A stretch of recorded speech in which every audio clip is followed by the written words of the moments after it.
자, 오늘은 제가 총체적인 난국을 해결했던 케이스를 한번 보여드릴까 합니다. 이분은 20대 중반의 여성분이었고요. 우리나라에 이제 체류 기간이 얼마 남지 않고 곧 이제 본국으로 돌아가셔야 하는 저희 그냥 1년여의 시간이 남아있던 환자분으로 기억을 하는데 우여곡절도 많고 에피소드도 많았던 분이라 한번 소개를 시켜드려 볼까. 이분이 처음 오셨을 때인데 뭔가 많죠. 하얀색이 많아요. 이게 우리나라는 신경치료를 하면 대부분 다 씌워주는데 해외의 경우는 신경치료, 뿌리 끝이 하얗게 된 부분들이 신경치료를 했던 흔적이거든요. 근데 신경치료를 하고서 안 씌우는 경우가 많더라고요. 이유가 있는지는 모르겠으나 결국은 이렇게 되면 어떤 문제가 생기느냐. 구강 내에서 봤을 때 신경치료는 되어 있는데 주변 치가 이렇게 다 썩어 있었어요. 다 너무나 안 좋았던 상황이죠. 대부분의 치아들이 많이 무너지셨고 본국으로 돌아가시기 전에 그래도 제대로 된 치료를 받고 가시고 싶다라고 해서 긴 시간 동안 힘들어 하시면은 다독여 가면서 이끌어 가기도 하고 그랬던 분으로 기억이 납니다. 최종 비포 애프터를 한번 보여드릴게요. 이렇게 무질서 했던 치아 부분들 다 깨지고 했던 부분들이 가지런하게 임플란트로 어금니를 만들어 드렸고 앞니도 많이 썩어 있으시고 깨지고 했던 부분들을 이게 씌운 흔적이에요. 하얗게 보이는 건 다 씌운 건데 사진을 결국은 못 찍고 가셔서 아쉽기는 한데 굉장히 예쁘게 잘 마무리가 됐었거든요.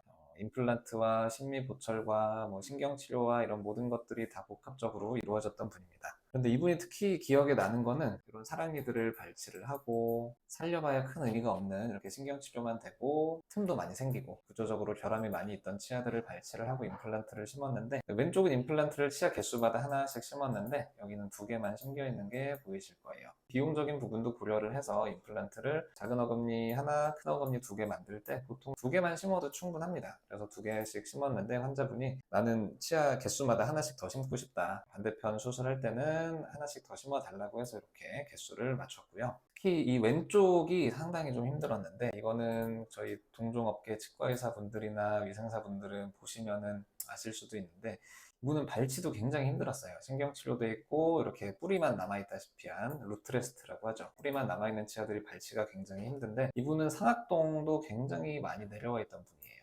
오른쪽은 그나마 낫기는 한데 이 정도가 상악동이라서 저희가 쓸 수 있는 뼈가 한 이 정도 높이는 나와요. 근데 여기는 큰 어금니 쪽으로 갈수록 거의 뼈가 없었습니다. 그래서 발치할 때도 굉장히 섬세하게 진행을 했었는데 결국은 제 기억으로는 요 치아였던 것 같아요. 요 치아를 빼다가 뿌리가 그만 상악동으로 뽕 빠졌어요. 빠진 게 그래서 왜 할 수도 있는데 모래알 속에 진주를 찾는 그런 상악동으로 임플란트가 빠지거나 하면 그나마 빼기 쉬운데 이 작은 뿌리 조각이 이 상악동이라는 빈 공간 안에 하염없이 굴러다니는데 이거를 빼내느라고 한 3, 40분은 고생했던 것 같아요. 환자분도 막 힘들다고 우시고 근데 이거는 빼내야 제가 또 임플란트를 문제없이 심을 수 있기 때문에 상악동에 빠진 뿌리를 결국은 빼내고 그 안에 상악동 거상술도 이렇게 다 진행을 하면서 임플란트를 심어내고 한 4, 5개월 정도 기다린 다음에 보철을 완성을 했었습니다. 이분 같은 경우는 굉장히 긴 시간이 걸렸어요. 임플란트로 어금니 쪽에 임플란트를 심어놓고 또 치아가 없다 보니까 식사를 임시틀니로 하셔야 되고 그 과정에서 또 굉장히 힘들어 하셨고 결국은 인고의 시간 끝에 치아 머리들을 이렇게 만들어 드렸더니 이분이 처음에는 원래 앞니를 씌울 계획이 없었거든요. 처음 보시다시피 이렇게 막무가내했던 상태에서 어금니가 이렇게 딱 생기고 나니까 이분이 좀 욕심이 생기셨나 봐요. 그래서 나 앞니도 예쁘게 하고 싶다. 처음으로 임플란트로 인한 나의 구강 상태, 내가 그동안 못 먹었던 음식들을 먹고 이런 거에 만족을 하셨는지 다른 것도 하고 싶다 해가지고 제가 또 그러면은 앞니를 예쁘게 하고 가자. 결국은 돌아가셔서 하기 힘든 치료를 좀 우선적으로 했던 것 같아요. 임플란트 완료 이후에 환자분께서는 앞니를 예쁘게 하고 싶다고 하셨어요. 직접 가본 건 아니지만 환자분들 말에 의하면 의료적으로 우리나라보단 낙후가 되어 있고 발전이 좀 덜 되어 있는 것 같아요. 앞니를 예쁘게 한번 하고 싶다 해서 신경치료가 필요한 부분들은 또 추가적으로 진행을 하면서 심리보철까지도 완성을 해드렸습니다. 그래서 이분은 임플란트 심고도 힘들다고 우시는 거 제가 다독여 드리고 또 앞니도 이제 하시는 동안에 또 힘들어 하셔서 굉장히 눈물이 많았던 분이었던 것 같아요. 마취하는 것도 굉장히 무서워하시고 그래서 마취를 또 있는 힘껏 안 아프게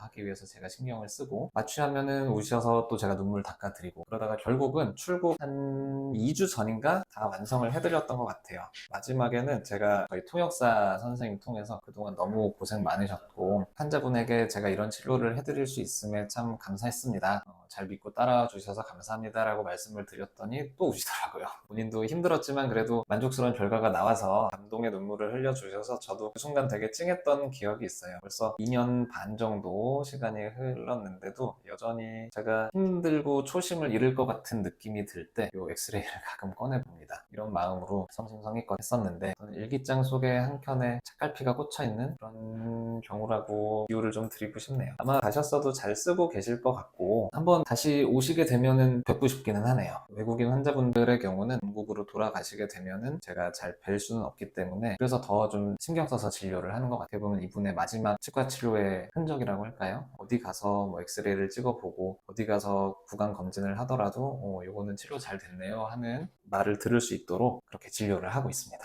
오늘은 이렇게 총체적인 난국을 해결을 해낸 케이스를 한번 설명을 드렸고 다음번에도 제가 재미난 케이스 또 감동적인 케이스들 한번 찾아서 여러분들께 설명드리는 시간을 갖도록 하겠습니다. 오늘도 감사했습니다.